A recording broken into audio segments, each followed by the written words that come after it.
Hi, this is Jitesh Satyan. WhatsApp number +919656118829. Today's talk will start with the first story narrated by the sage. Story 1, Slaying of Madhu and Kaidaba. Lord Vishnu was once sleeping on his serpent Sheshanaga. From the earwax of Lord Vishnu, two asuras named Madhu and Kaidaba originated. Okay. Now let's try to analyze this part of the story. So the story starts with Lord Vishnu sleeping on his serpent Sheshanaga. The symbolization here corresponds to Vishnu as the essence of the Supreme in every entity, and Ananda or Sheshanaga as endless time. Ananda Shesha represents eternal or everlasting time. It is the cosmic time that never ends. Ananda Shesha is also called Adi Shesha. Ananda means infinite or without end. Adi means beginning, and Shesha is what remains. Eternal time is a continuous cycle, and eternal time does not have an end. So Adi Shesha is what remains from the beginning, and Ananda Shesha is what remains without an end. The scriptures mention that when Ananda Shesha, the serpent, uncoils, creation happens and the serpent causes dissolution of the universe using fires in its mouth. This description shows the cyclic nature of eternal time or existence. Okay.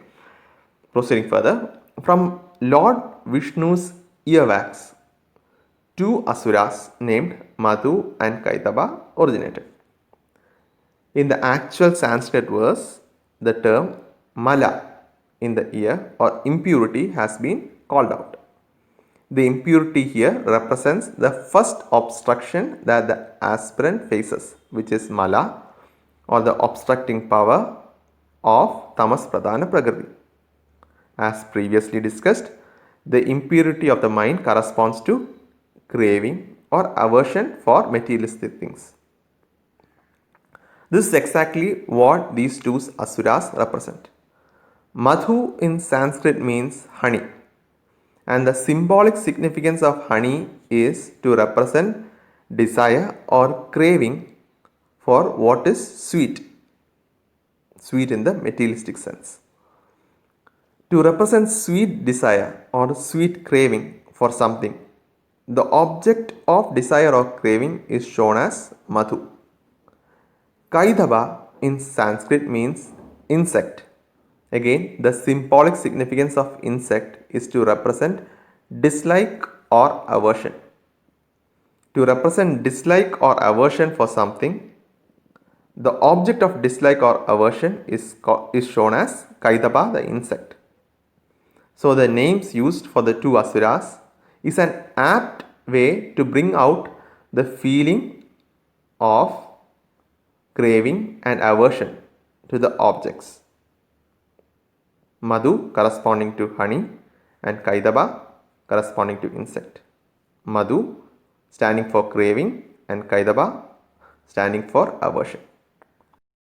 The asuras, Madhu and Kaidaba, saw Brahma sitting in a lotus that originated from Lord Vishnu's navel.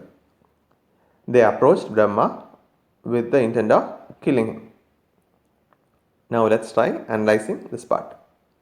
The feeling of craving represented by Madhu and aversion represented by Kaidaba for some objects and people impacts the way a person performs actions or performs his karma. The buddhi or intellect is what identifies the obstruction, as it is impacted due to the preferences of craving and aversion related to the mind. The Trinity, Shiva, Vishnu and Brahma have a specific meaning when conceived within ourselves. Three key elements in subtle body based on Vedanta are prana, the life force managing respiration, blood circulation and other activities, mana, the mind, and buddhi, the intellect. Shiva is prana, praneshwar, that gets destroyed from actions.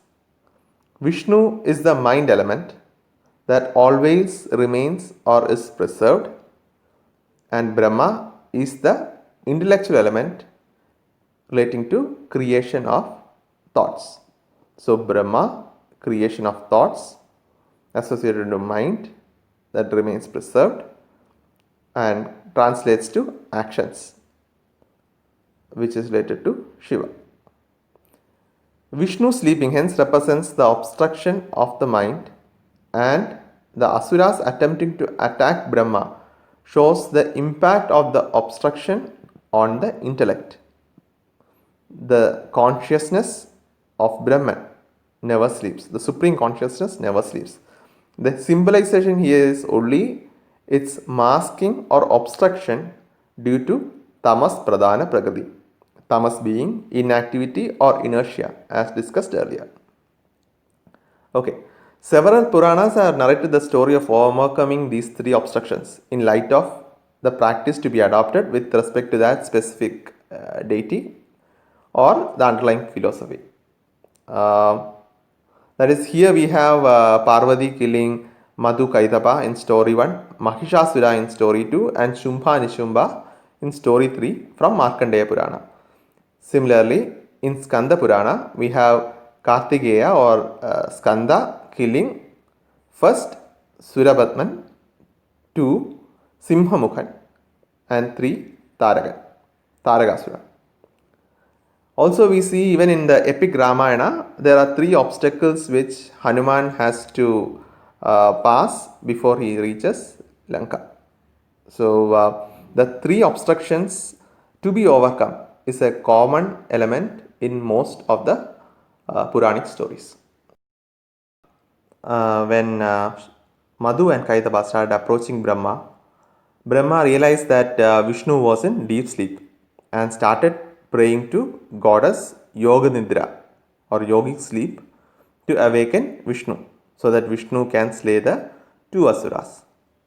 Pleased with the prayers of Brahma, the goddess who was within Vishnu and the cause of his sleep now withdraws from Vishnu and appeared before Brahma as detached from Vishnu. Then Vishnu woke up and fought with the Asuras. He finally killed the Asuras by cutting off their heads using his disc. The sage then concluded the first story by mentioning how the origin of the goddess in this story was self-creation when invoked by Brahma. Okay, now going to our perspective.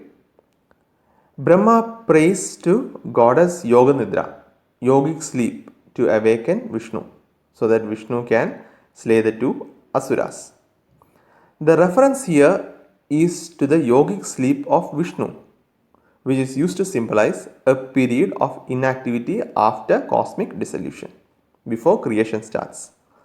The inactivity is tamas quality of Prakriti, and hence the cause of inactivity or yogic sleep is attributed to tamas pradhana Prakriti, and the goddess is called Yoga Nidra. Pleased with the prayers of Brahma, the goddess who was within Vishnu and the cause of his sleep now withdraws from Vishnu and appeared before Brahma as detached from Vishnu. Brahma, with his prayers, takes refuge in the grace of the goddess. Based on several Hindu scriptures, to eliminate the obstruction termed mala, an aspirant has to perform actions, karma, detached from the results. Hence, the refuge here would be to perform action as offering to the goddess without worrying about the results. Once detached from the materialistic results, the goddess withdraws or reveals the sattva knowledge of pure consciousness. Once knowledge dawns or sattva overpowers the other qualities, the aspirant is able to eliminate the feeling of craving or aversion to materialistic objects or other living things. This is symbolized as Vishnu waking and killing the two asuras. The sage concludes the first story by mentioning how the origin of the goddess in this story was self-created when invoked by Brahma. So the final message to the aspirant is that he needs to make a conscious or mindful self-created attempt to take refuge in the goddess, to overcome Mala, which as explained earlier is by surrendering all actions as offering to the goddess.